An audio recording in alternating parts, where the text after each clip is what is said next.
हो गया। छोड़ो। तो हिंदी हम आज से शुरू करते हैं, क्योंकि एक दिन हमने पढ़ाया था तो थोड़ा सा वर्णमाला में शुरू किया था और उसके बाद फिर रुक गई थी गाड़ी। तो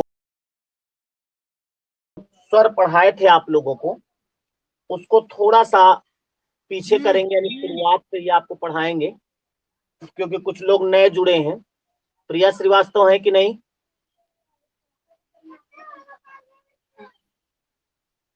प्रिया श्रीवास्तव नहीं आई अभी। कुछ लोग जो नए जुड़े हैं उनके लिए हम शुरुआत से पढ़ा देंगे, आप लोगों का रिवीजन हो जाएगा, उसके बाद फिर कंटिन्यू रहेगी।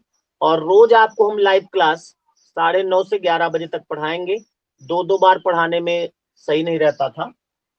तो हिंदी में शुरुआत ही यहीं से होती है, शुरुआत वर्ण से होती है, और वर्ण के बाद हम आपको शब्द पढ़ाएंगे। शब्द के बाद फिर वाक्य होगा, और फिर वाक्य जब आप पढ़ लेंगे तो उसके बाद फिर कारक है, समास है, उपसर्ग प्रत्यय है, और बहुत सारे चैप्टर हैं, वो पढ़ते रहेंगे आप लोग। Good morning, good morning, late हो गए। तो वर्णमाला, वर्ण जो है यहीं से हिंदी की शुरुआत होती है। केवल हिंदी की ही नहीं, कोई भी भाषा होती है उसकी शुरुआत वर्ण से ही होती है, सब में। जैसे अंग्रेजी की शुरुआत करना तो ABCD आप शुरू करेंगे, उर्दू की शुरुआत करना अलिफ बे से शुरू करेंगे, हिंदी की शुरुआत करना है तो आप वर्ण यानी का खा गा घा आ ई ऊ से शुरू करेंगे। तो वर्ण जो होता है, कोई भी भाषा होती है उसकी सबसे छोटी इकाई होती है। किसी भी भाषा की सबसे छोटी इकाई अगर पूछा जाता है तो वर्ण होता है। और इसी वर्ण को चूंकि सबसे छोटा होता है तो इसको हम और छोटा नहीं कर सकते, सबसे छोटा है, इसको और छोटा नहीं कर सकते, इसीलिए इसको हम अक्षर भी कहते हैं, इसको हम अक्षर भी कहते हैं।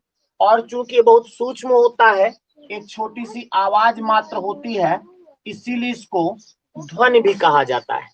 बोले नहीं आप लोग? इसको ध्वनि भी कहा जाता है। तो वर्ण, अक्षर और ध्वनि, ये तीनों एक ही चीज है, एक ही व्यक्ति के नाम है। जैसे मान लिया कोई व्यक्ति है, किसी भी व्यक्ति के 3 नाम है।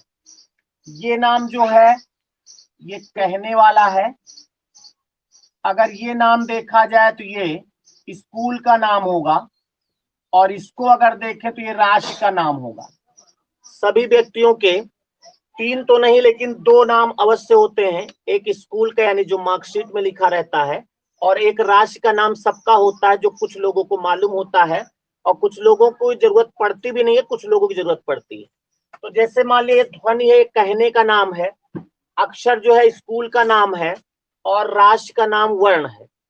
तो किसी व्यक्ति का अगर मान लिया उसकी उसकी शादी होनी है, तो पहले, सबसे पहले किस नाम से प्रयास किया जाता कि बन जाए? कहने वाले नाम से, जो लोग कहते हैं। उसके बाद फिर नहीं काम बनता तो स्कूल का नाम फिर देखा जाता है, और अगर फिर भी नहीं काम बना तो राशि के नाम से बनवाया जाता है, और फिर भी अगर नहीं बना तो फिर मुद्रा से बन जाता है, शादी होती है जरूर। फिलहाल यहाँ पर बताने का एक ही मकसद है हमारा कि अगर मान लिया भाषा की सबसे छोटी इकाई पूछी जाए तो सबसे पहले आपको ध्वनि देना है। पहला काम, भाषा की सबसे छोटी इकाई अगर पूछा जाए तो ऑप्शन में देखो ध्वनि है, अगर ध्वनि है तो वही लगाओ, उसके अलावा कुछ भी हो आपसे मतलब नहीं। तो अगर पूछा जाए भाषा की सबसे छोटी इकाई कौन सी होगी, तो भाषा की सबसे छोटी इकाई ध्वनि होती है। और उसके बाद अगर ध्वनि नहीं है ऑप्शन में तो फिर आप सेकंड देखेंगे कि अक्षर, तब आप अक्षर लगाएंगे टिक। और अगर अक्षर भी नहीं है तो फिर आपको टिक लगाना है वर्ण। यानी किसी भी भाषा की सबसे छोटी इकाई ध्वनि होती है, ध्वनि को ही अक्षर कहते हैं और अक्षर को ही वर्ण कहा जाता है। तो ये जो, चूंकि पहले जब हमने क्लास ली थी तो ये लिखाया था, तो कुछ लोगों के पास लिखा होगा, अगर कॉपी ना हो वाली तो दोबारा से लिख लो, नहीं तो केवल मिलाते जाओ। बाकी जो लोग पहली बार पढ़ रहे हैं वो 3 पॉइंट लिख लें। लिखो भाई। लिखो पहला पॉइंट, भाषा की सबसे छोटी इकाई, भाषा की सबसे छोटी इकाई ध्वनि होती है। भाषा की सबसे छोटी इकाई ध्वनि होती है। ध्वनि को ही अक्षर कहा जाता है।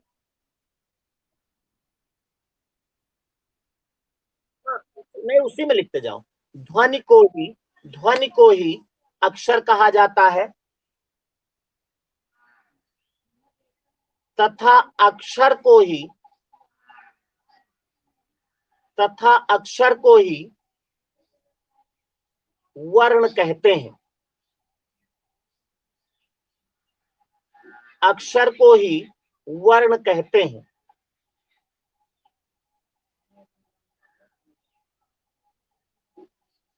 तो एक चीज क्लियर हुआ है कि अगर भाषा की सबसे छोटी इकाई पूछे तो आपको ध्वनि लगाना है। अगर ध्वनि ऑप्शन में नहीं है तो अक्षर लगाना है। अगर अक्षर भी नहीं है तो वर्ण लगाना है। और अगर तीनों है ऑप्शन में तो प्राथमिकता ध्वनि को देना है। अगली लाइन से लिखो, हिंदी में वर्णों की कुल संख्या, हिंदी में वर्णों की कुल संख्या 52 होती है। हिंदी में वर्णों की कुल संख्या 52 होती है।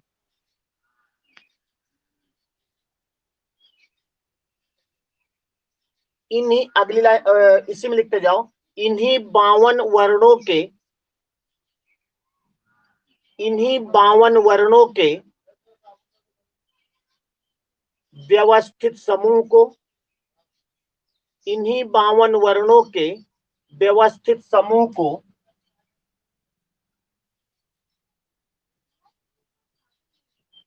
वर्णमाला कहते हैं। इन्हीं 52 वर्णों के व्यवस्थित समूह को वर्णमाला कहते हैं।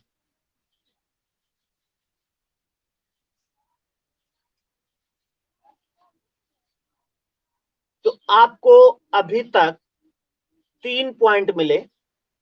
पहला पॉइंट, भाषा की सबसे छोटी इकाई क्या होती है? ध्वनि होती है। जैसे हम कोई चीज पूछ रहे हैं तो आप माइक ना ऑन करें, ऐसे बोलते जाएं, कोई सुने चाहे ना सुने, आप तो सुन रहे हैं ना। तो भाषा की सबसे छोटी इकाई ध्वनि होती है। ध्वनि को ही अक्षर कहते हैं, अक्षर को ही वर्ण कहते हैं। और हिंदी में ये भी सवाल पूछा जाता है, बहुत पूछा जाता है कि हिंदी में कुल कितने वर्ण होते हैं। तो हिंदी में वर्णों की कुल संख्या जो होती है वो 52 होती है, 52। अंग्रेजी में आप जानते हो 26 ही होता है। अंग्रेजी में 26 होते हैं। अंग्रेजी का डबल होता है हिंदी में। काम अंग्रेजी का भी चलता है, हिंदी का भी चलता है, लेकिन इसीलिए हिंदी जो है वो अच्छी भाषा है, अंग्रेजी अच्छी नहीं, क्योंकि वहां 26 ही है। तो खैर 26 का डबल 52 होता है। और तीसरा क्वेश्चन आपका बनता है कि वर्णों के व्यवस्थित समूह को क्या कहते हैं? एक शब्द जरूर रहेगा, व्यवस्थित। वर्णों के व्यवस्थित समूह को क्या कहते हैं? तो आपका आंसर होगा क्या? वर्णमाला। हिंदी में वो वर्णों के व्यवस्थित समूह को वर्णमाला कहते हैं। उसके बाद यही जो वर्ण है इनके 3 भेद होते हैं। वर्ण 3 प्रकार से विभक्त होते हैं। एक होता है स्वर, दूसरा होता है व्यंजन, और तीसरा होता है अयोगवाह। तो ये जो 52 वर्ण है टोटल, ये 3 खंडों में विभक्त होंगे, स्वर, व्यंजन और अयोगवाह।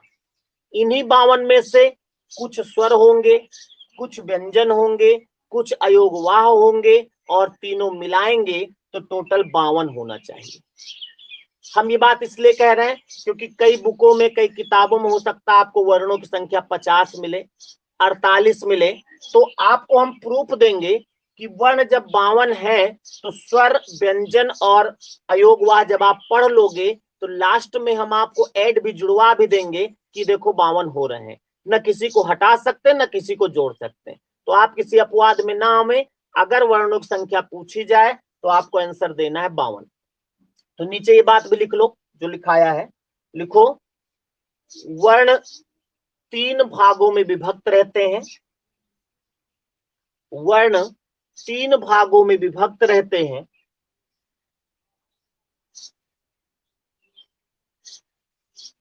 वर्ण 3 भागों में विभक्त रहते हैं। नंबर 1 स्वर, हमने ऐसे बनाया, आप ऐसे ना बनाओ, नंबर डाल के लिख लो। नंबर 1 स्वर, नंबर 2 व्यंजन, नंबर 3 अयोगवाह।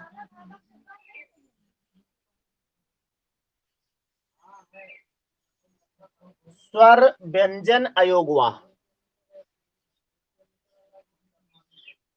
तो अब ये स्वर, व्यंजन और अयोगवाह जो हैं, इनमें बारी बारी से हम बात करेंगे। स्वर, व्यंजन और अयोगवाह। पहली हेडिंग डालो स्वर।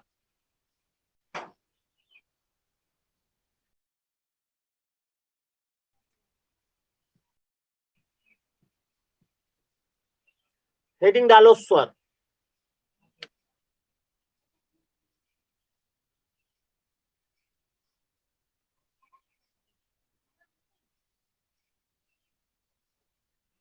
इसमें लिखो स्वर में जिन वर्णों के उच्चारण में,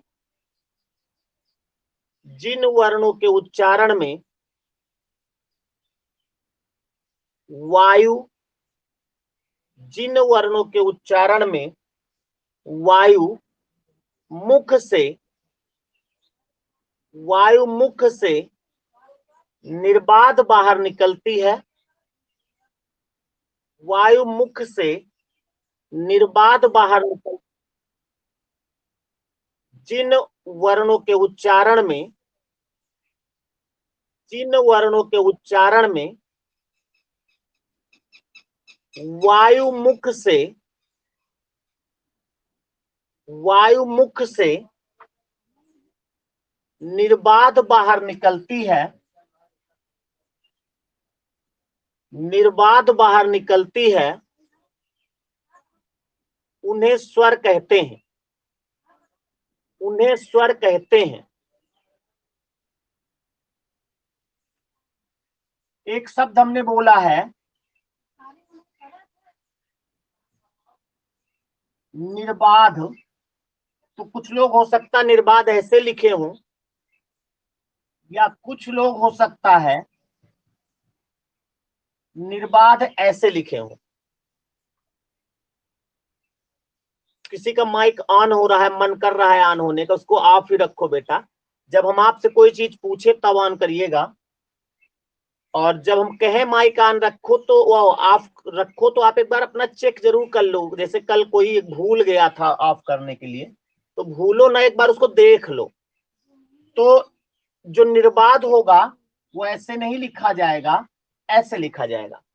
निर्बाध का मतलब होता है निधन बाध, यानी बिना किसी बाधा के, बिना किसी अवरोध के। तो एक छोटी सी परिभाषा स्वरों की लिखाया हमने कि जिन वर्णों के उच्चारण में वायु मुख से निर्बाध बाहर निकलती है उन्हें स्वर कहते हैं। अगली लाइन से लिखो स्वतंत्र रूप से, स्वतंत्र रूप से उच्चारित होने वाली ध्वनियां, स्वतंत्र रूप से उच्चारित होने वाली ध्वनियां स्वर कहलाती हैं। स्वतंत्र रूप से उच्चारित होने वाली ध्वनियां स्वर कहलाती हैं।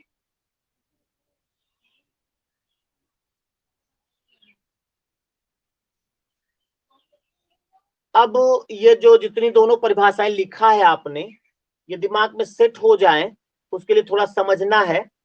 देखो, जब कोई चीज भी हम लोग बोलते हैं तो कुछ प्रक्रिया मुंह के अंदर होती है, उसी के तहत हम कुछ ना कुछ बोल पाते हैं। तो हमारे मुंह में, आपके भी मुंह में, सबके मुंह में एक है जीभ, जो फेफड़ों से आने वाली वायु को रोकती है, यानी बाधा उत्पन्न करती है। और एक है होंठ। एक जीभ है और एक होंठ है। इन दोनों का काम है कि जब हम कोई चीज बोलते हैं तो फेफड़ों से जो वायु निकलती है उनको रोको, और रोकने के बाद उनको छोड़ो। तो ये जो रोकते हैं यही तो अवरोध हुआ है। तो जिनके उच्चारण में ये जीभ और होंठ कहीं पर लगे ना, यानी अवरोध ना करें, कहीं स्पर्श ना करें, इसीलिए इसको बोला गया निर्बाध, यानी कोई बाधा उत्पन्न ना हो। और बाधा उत्पन्न करने वाले दो ही तत्व हैं, जीभ और होंठ। तो अपनी भाषा में हम कह सकते हैं जिनके उच्चारण में जीभ और होंठ का प्रयोग ना हुआ हो वो सब स्वर कहलाते हैं, सभी स्वर कहलाएंगे। और अपने आप बोले जाते हैं, किसी का सहारा नहीं लेते, इसीलिए स्वतंत्र रूप से बोले जाते हैं। अभी आप व्यंजन पढ़ोगे तो व्यंजन स्वतंत्र रूप से नहीं बोले जाएंगे, वो स्वरों की सहायता से बोले जाएंगे। तो ये स्वर जो होते हैं किसी की सहायता से नहीं बोले जाते, स्वतंत्र रूप से बोले जाते हैं, इसीलिए इनको स्वर कहते हैं। और जीभ और होंठ जो है ये उच्चारण अंग है।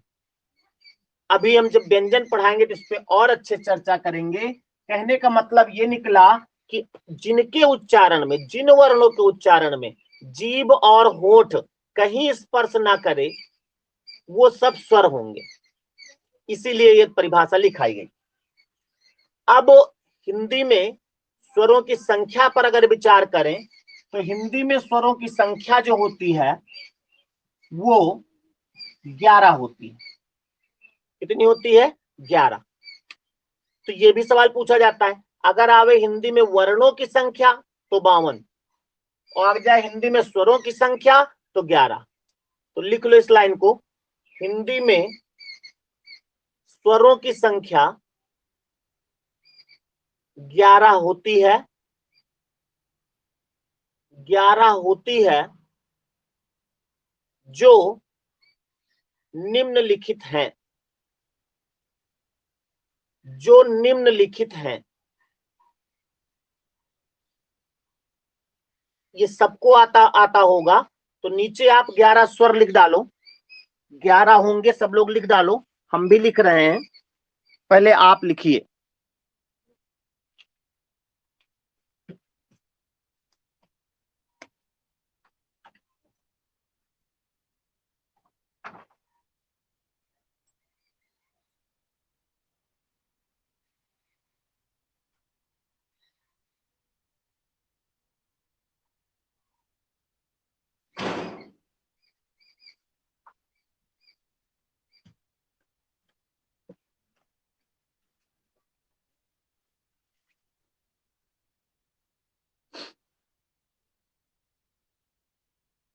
ट्वेंटी 29 लोग ही हैं आज भाई, बाकी लोग अभी 10 बजे देखो आके जुड़ेंगे, उन तक खबर नहीं पहुंच पाती, कोई भी सूचना होती है। अभी लॉकडाउन वाली सूचना होगी तो पहुंच जाएंगे।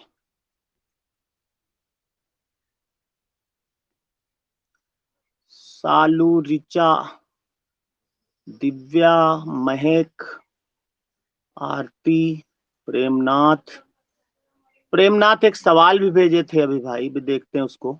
शिवा, आयुषी, रोशनी वर्मा, प्रांति, अभिषेक, राजकिशोर, आकाश जायसवाल, कोमल, रितिका, अंजना, प्रिया।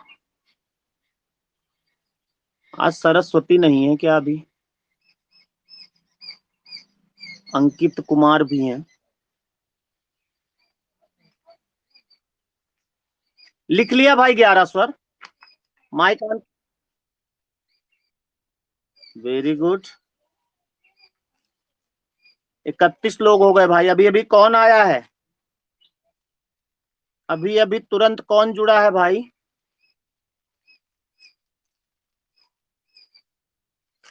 बोलेंगे नहीं, लेट हो गए ना।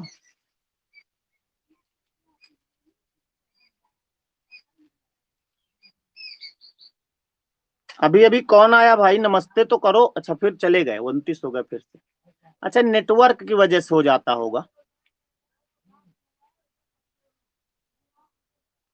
10 बजने वाला है, अब कुछ लोग जुड़ेंगे।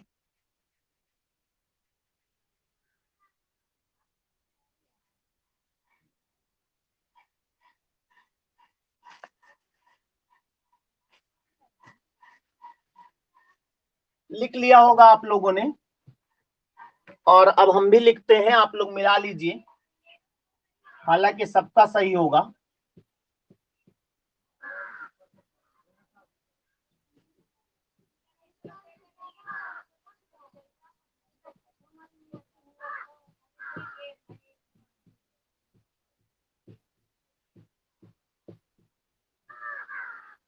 बस इतने ही 11 स्वर होते हैं, आ से लेकर औ तक। छोटा आ बड़ा, छोटी बड़ी, छोटा ऊ बड़ा ऊ, री से ऋषि, ए ऐ ओ औ। आप लोग मिला लें। अगर आप लोगों ने कुछ और लिखा है तो उसको आप सही कर लें।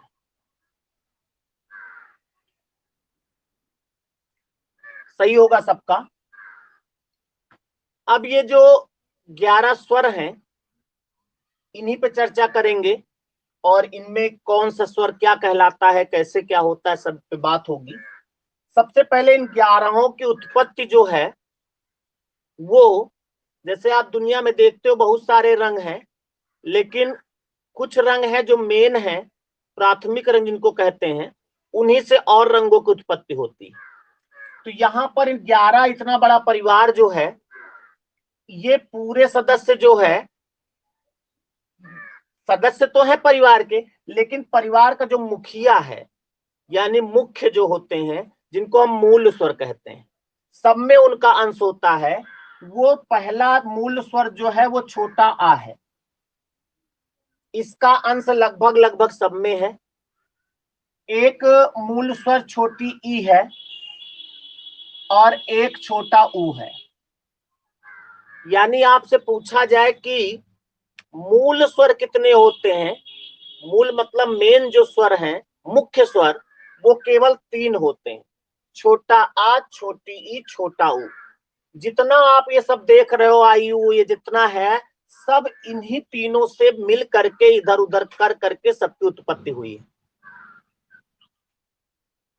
जैसे ये आ है, ये इसी से बना है। यही एक बार, ये 2 बार मिला दो तो बड़ा आ बन जाता है। अगर एक छोटा आ और एक छोटा आ जोड़ देंगे तो बड़ा आ बन जाएगा। ये सब चीजें अभी संधि में आप देखेंगे तो विधिवत चर्चा होगी। आपको यहाँ पर केवल इतना देखना है कि मूल स्वर जो होते हैं वो 3 होते हैं, अ, ई और उ।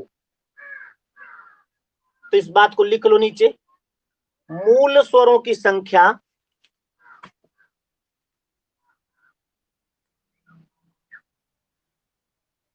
मूल स्वरों की संख्या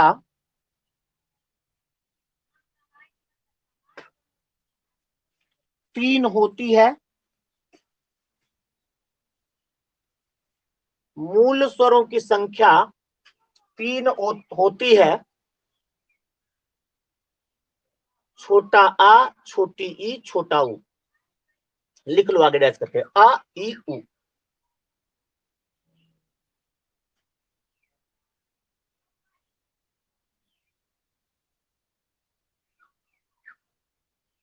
लिख लिया। अब देखो, पढ़ते पढ़ते अगर बीच में आपको कोई कंफ्यूजन है, कुछ पूछना है, तो उसके लिए आप पूरी तरह स्वतंत्र हैं। ये ऑनलाइन केवल नाम है, आप क्लास की तरह पढ़िएगा। आपको कुछ बोलना है, तुरंत अपना माइक ऑन करिए और अपनी बात कह के तुरंत आप माइक बंद कर दीजिए। जब आप माइक ऑन करेंगे हम तुरंत बंद हो जाएंगे। ऐप का यही मतलब है केवल कि एक समय में एक माइक चले तो आवाज सब तक पहुंचती है। लेकिन इतना ध्यान रहे, आप जो चीज बोलोगे वो सबको सुनाई पड़ेगी, जितने स्टूडेंट क्लास में हैं। तो आ ई उ ये मूल स्वर हो गए। किसी का माइक ऑन हुआ है? अब बता रहे हैं ना, ये मूल स्वर हो गए। बड़ा आ जो है, माइक बंद करो। बड़ा आ जो है इसी से बना है, इसलिए मूल स्वर नहीं है। बड़ी ई इसी ई से बनी, अभी मैंने बताया था ना, जब दो बार एक छोटा आ प्लस एक छोटा आ कर दोगे तो बड़ा आ बन जाएगा। जब ये बन जाएगा तो मूल स्वर कहाँ हुआ? आप कहीं से एक लाल कलर लाओ, एक हरा कलर लाओ, दो कलर लेके आए ना, और घर में लाके लाल कलर कर दो, हरा कर दो, उसके बाद एक ढक्कन लाल एक ढक्कन काला मिला दो, एक ढक्कन हरा मिला दो, वो काला तैयार हो जाता है। तो काला कलर तो आप नहीं लाए ना, तो मूल स्वर कहाँ हुआ? मूल कलर कहाँ हुआ? कलर तो दो ही लेके आए।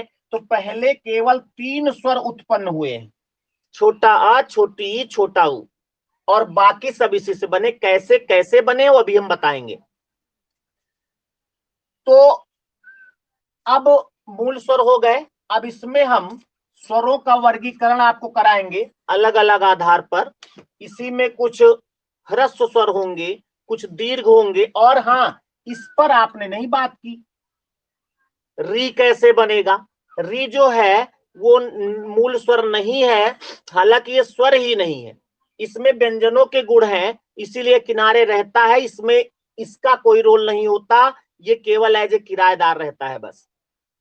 तो अब हम स्वरों का वर्गीकरण करेंगे, यानी कि स्वर कितने प्रकार के होते हैं, वर्ण कितने प्रकार के होते हैं। अगर पूछा जाए तो तीन प्रकार के, स्वर व्यंजन अयोगवाह। लेकिन अगर पूछा जाए स्वर कितने प्रकार के होते हैं, तो स्वरों के प्रकार अलग अलग आधार पर होते हैं। तो यहां पर हम उच्चारण में लगने वाले समय के आधार पर स्वर का वर्गीकरण करेंगे, यानी स्वर कितने प्रकार के होते हैं। तो ये स्वर तीन प्रकार के होते हैं। एक होता है ह्रस्व, अभी लिखना नहीं, दूसरा होगा दीर्घ, और तीसरा होता है प्लुत, जो कि हिंदी में इसकी जरूरत नहीं पड़ती, ये संस्कृत में प्रयोग किया जाता है। तो हिंदी में आपसे अगर स्वर पूछा जाए तो दो ही होंगे, ह्रस्व और दीर्घ। अगर आपसे ये पूछा जाए, ये नहीं पूछा जाएगा स्वर कितने प्रकार के होते हैं, क्योंकि अलग अलग आधार पर अलग अलग प्रकार के होते हैं। इससे सवाल बनता है कि इनमें से कौन सा ह्रस्व स्वर है या कौन सा दीर्घ स्वर है। तो आप ह्रस्व दीर्घ पूरी तरह समझ जाएंगे तो फिर सवाल हो जाएगा। कहीं पर यह नहीं पूछा जाएगा कि स्वर कितने प्रकार के होते हैं, क्योंकि उच्चारण के आधार पर अलग प्रकार के होते हैं, जीभ के आकार के आधार पर अलग होते हैं, ओष्ठ के आधार पर अलग होते हैं। तो वो आपसे संख्या नहीं पूछेगा, केवल ये पूछेगा कि चार स्वर दे देगा, इनमें से कौन सा ह्रस्व है या कौन सा दीर्घ है, ऐसा पूछेंगे। आप जब पूरी तरह समझ लोगे, कैसा भी सवाल होगा कर लोगे। देखिए, इसमें पहले तो आप ह्रस्व समझ लें, ह्रस्व क्या होता है, समझ क्या ले उसको हम लिखा ही देते हैं। पहले नीचे एक लाइन से लिखो, अगली लाइन से। स्वर दो प्रकार के होते हैं, स्वर दो प्रकार के होते हैं। तीन लिख लो, अच्छा तीन प्रकार लिख लो, जब पूछा ही नहीं जाएगा तीनों लिख लो, प्लुत भी लिखा देते हैं। स्वर तीन प्रकार के होते हैं, स्वर तीन प्रकार के होते हैं। नंबर एक स्वर, वो नंबर एक ह्रस्व, ह्रस्व ऐसे लिखा जाएगा, ह्रस्व। नंबर दो दीर्घ, और नंबर तीन प्लुत। ह्रस्व दीर्घ प्लुत। अब हेडिंग डालो ह्रस्व स्वर, ह्रस्व स्वर लिखो। इसमें जिन स्वरों के उच्चारण में, जिन स्वरों के उच्चारण में कम समय लगता है, जिन स्वरों के उच्चारण में कम समय लगता है, उन्हें ह्रस्व स्वर कहते हैं, उन्हें ह्रस्व स्वर कहते हैं।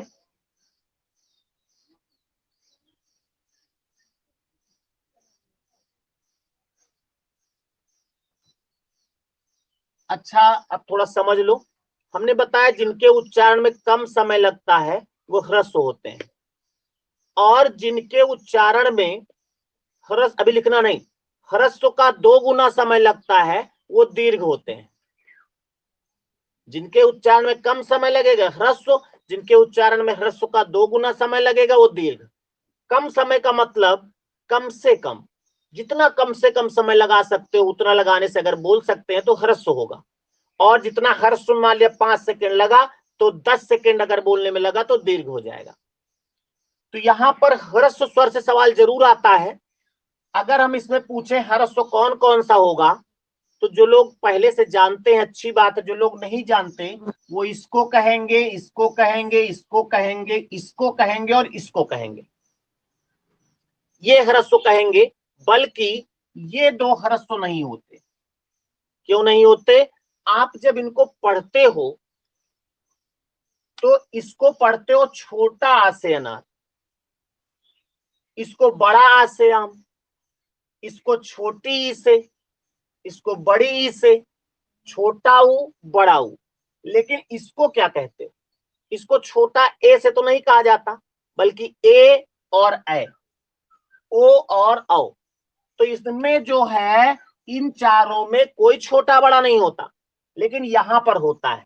तो एक छोटा ये हुआ, एक छोटी ये हुई, एक छोटा ये हुआ, और जो किराएदार है वो भी छोटा रहेगा। तो छोटा मतलब ह्रस्व। तो ह्रस्व स्वरों की अगर संख्या पूछी जाए आपसे तो 4 होगी, 1 2 3 4। कौन कौन? अ ई उ री। समझ में ही बात। और अगर दीर्घ पूछा जाए, अभी लिखाएंगे, तो दीर्घ केवल 3 होंगे जो डिब्बा में बंद हो रहे हैं, जिनमें हम बड़ा शब्द यूज करते हैं, बड़ा, ये। और इनमें ना तो छोटा ना तो बड़ा यूज करते हैं, तो ये ना तो ह्रस्व होंगे ना तो दीर्घ होंगे। क्योंकि कोई छोटा है अगर तो बड़े की बदौलत, अगर बड़ा है तो छोटे की बदौलत। यहां कोई जब छोटा नहीं तो कोई बड़ा नहीं। तो लिख लो उसी में आपको।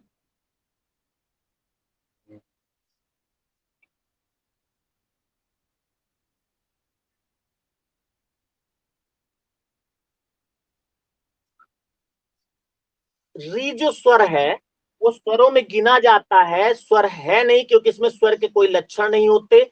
और री जो है ऐसे भी लोग लिखते हैं, जैसे आपने देखा होगा पहले किताबों में ऋषि ऐसे लिख के आता था, अब जो राइटर हैं वो ऋषि ऐसे लिख देते हैं, ऐसे। तो ये केवल एज ए किराएदार, जैसे कोई घर में किराएदार कोई रहता है तो स्वरों में केवल गिना जाता है। तो जब कोई व्यक्ति किसी के यहाँ किराएदार रहेगा तो क्या वो घर में बड़ा हो जाएगा? घर में तो छोटा ही रहेगा भाई, किराएदार है तो छोटा ही रहेगा, एक कमरे में रहेगा।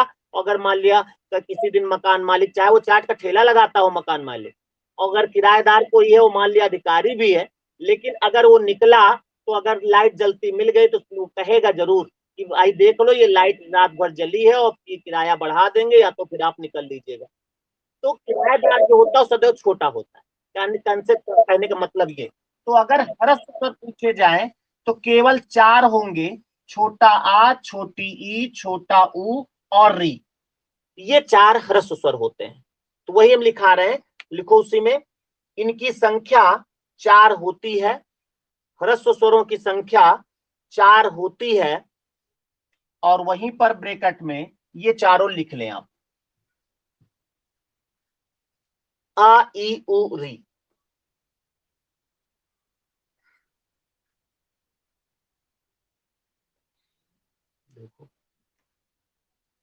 तो ये ह्रस्व हो गए भाई। अब नीचे लिखो दीर्घ स्वर, हेडिंग डालो दीर्घ स्वर।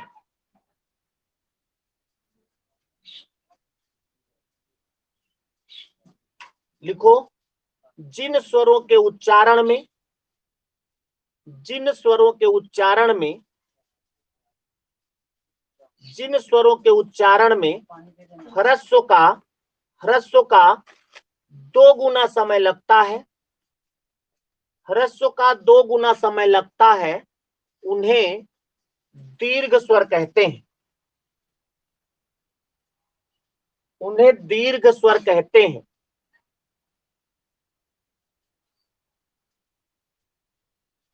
ये केवल 3 होते हैं, ये केवल 3 होते हैं। बड़ा आ बड़ी ई बड़ा ऊ।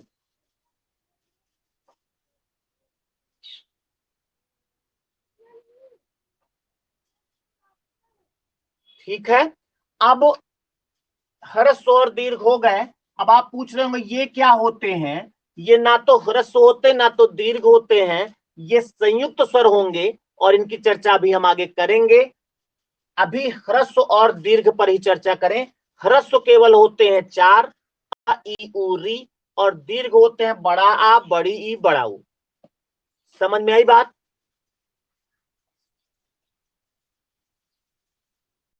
किसी को कोई अभी तक जितना पढ़े हो कोई कंफ्यूजन हो या किसी भी तरह कोई क्वेश्चन?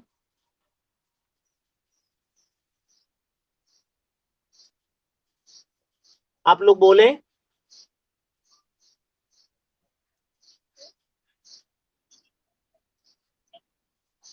आप लोग माइक ऑन करके बोल सकते हैं ताकि हमको लगे कि आप लोग कर रहे हैं।